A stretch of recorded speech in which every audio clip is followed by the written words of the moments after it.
समझना चाहेंगे। साइंस हर एग्ज़ाम में पूछा जाता है मोस्टली। तो आज हम विज्ञान का पहला ही लेक्चर लेंगे। ऐसे ही करके आपको धीरे धीरे सारे लेक्चर प्रोवाइड करा देंगे।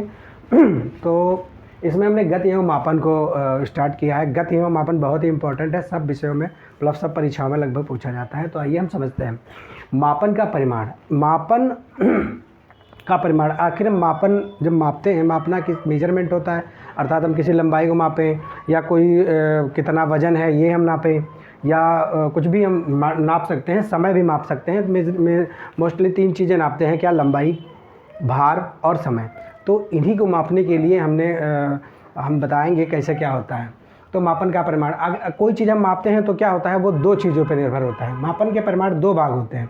पहले भाग में संख्या होती है, दूसरे भाग में मात्रक होता है। पहले भाग में संख्या होगी और दूसरे भाग में उसका मात्रक होगा। जैसे कि मान लीजिए ये सड़क है कोई, और उसकी लंबाई हमने बताया कि ये है 150 किलोमीटर की या 180 किलोमीटर की। तो किलोमीटर और 150, अब देखिए 2 चीज़ें हैं, 150 और किलोमीटर। तो पहले भाग में संख्या है, दूसरे भाग में मात्रक है। ठीक है, ये मीटर में होगा तो मात्रक इसका मीटर कहा जाएगा, किलोमीटर है तो किलोमीटर, यानी कि 2 भागों से बना है। कोई भी मेज़रमेंट करेंगे, अगर जो कहना होता कि हम 20 किलो कोई चीज़ ले रहे हैं तो 20 लिखते और केजी लिखते।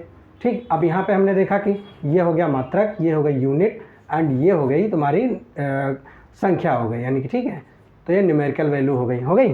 तो ये चीज़ें हैं, यानी कि हमें 2 चीज़ों से मिलकर बना होता है। ठीक है, अब हम देखेंगे मापन के मानक मात्रक क्या होते हैं। मापन तो हम करते हैं, तो कैसे करते हैं, एक पूरे संसार भर के लिए व्यवस्था बनाई गई है ताकि यहाँ पे मापे तो भी उतना निकले, कोई और माप जाए तो भी उतना ही निकले।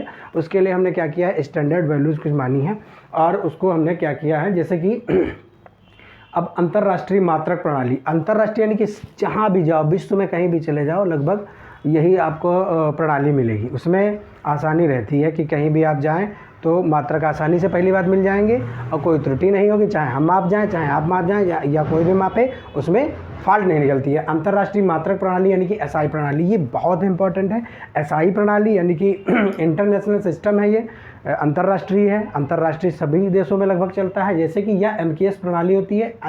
अब प्रश्न ऐसे भी पूछता है, एसआई मात्रक के अन्य भी नाम हैं, तो क्या नाम है, एमकेएस प्रणाली, एसआई मात्रक को ही कहेंगे, आप अच्छे से याद रखें। तो यानी कि एमकेएस प्रणाली के अंतर्गत या इसके आधार पर हम क्या करते हैं, ये लंबाई का हो गया, लंबाई को, और के फॉर यानी कि किलोमीटर या किलोग्राम, ये होगा भार का, और एस यानी कि सेकेंड, तो ये समय को मापने की मूलभूत इकाई है।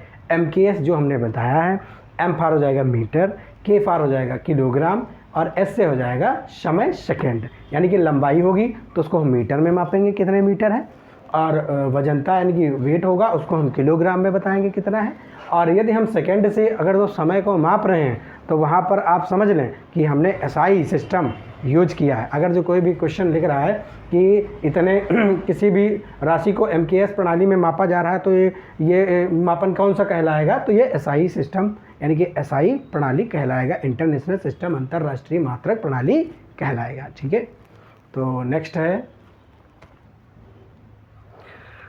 आप मापन के प्रकार देखिए क्या होता है। मापन, हम किसी भी वस्तु को मापेंगे या किसी चीज़ क्षेत्रफल को मापेंगे तो हम 2 टाइप से मापेंगे। एक तो होगा प्रत्यक्ष मापन, एक हो जाएगा परोक्ष मापन, इसको अप्रत्यक्ष मापन भी कह देंगे। प्रत्यक्ष मापन, जब हम किसी चीज़ को मेज़रमेंट करें और हम स्केल से करें या फीते से करें, हम किसी चीज़ से ले लें, आराम से नाप दें, नापना बहुत आसान। जैसे कि मान लो ये कोई ईंटा है या कोई बोर्ड मान लो टुकड़ा है, और हम क्या करें, स्केल से ऐसे स्केल रखें, माप दें कि 21 सेंटीमीटर का है या जो भी है, 20 सेंटीमीटर का है ये, और ये 10 सेंटीमीटर का है, हमने माप दिया आराम से, ये हमारा क्या हो गया, प्रत्यक्ष मापन हो गया।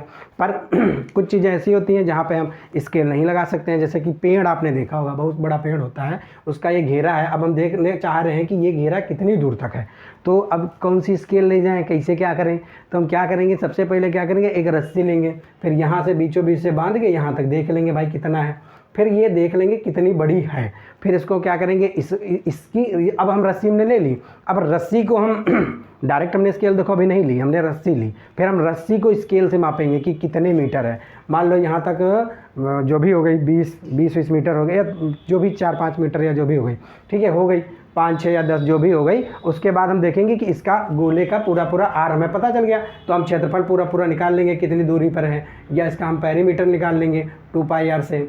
तो पाई आर से निकाल देंगे तुरंत ही, ठीक है। या क्षेत्रफल निकालना है, अब हम क्या करेंगे, पाई आर स्क्वायर से निकाल देंगे, क्योंकि ये वृत्त बन रहा है ना। तो आराम से देखो हमने निकाल दिया। बट हमने परोक्ष में क्या किया, डायरेक्ट स्केल नहीं ले गए, हमने पहले रस्सी से उसको मेजरमेंट किया रफली, फिर उसके बाद हमने रस्सी को मापा कितने सेंटीमीटर के, फिर उस हिसाब से सेंटीमीटर या मीटर के उस हिसाब से हमने एरिया निकाला, ठीक। तो ये हो गया परोक्ष का, यानी कि डायरेक्ट हम स्केल का यूज नहीं करेंगे, तब हम परोक्ष मापन कहलाएंगे। अच्छा, एक और पद्धति होती है CGS पद्धति, होती तो और भी है, बट CGS पद्धति और MKS पद्धति मोस्ट इंपॉर्टेंट है, उसे ज़्यादा प्रश्न पूछते हैं। CGS पद्धति में क्या होता है, ये भी एक पद्धति है, लंबाई यानी कि यूनिट ही है हमारी मापन की। अब इसमें क्या होता है, CGS, C for centimetre, G for gram, S for second. लंबाई के लिए हम क्या करते हैं, ये लंबाई होता है, ये भार की होती है, ये समय की होती है, सभी में, ठीक। ये क्या है, लंबाई को मापेगी सेंटीमीटर में, भार को बताएगी ग्राम में, समय को बताएगी सेकंड में, ठीक है। और इसके बाद हम इसके अगले में क्या करेंगे, गति का, अब हम चैप्टर पे आ जाएंगे, गति टॉपिक पे, गति का पूरा हम समझा देंगे, ठीक। नमस्कार, धन्यवाद।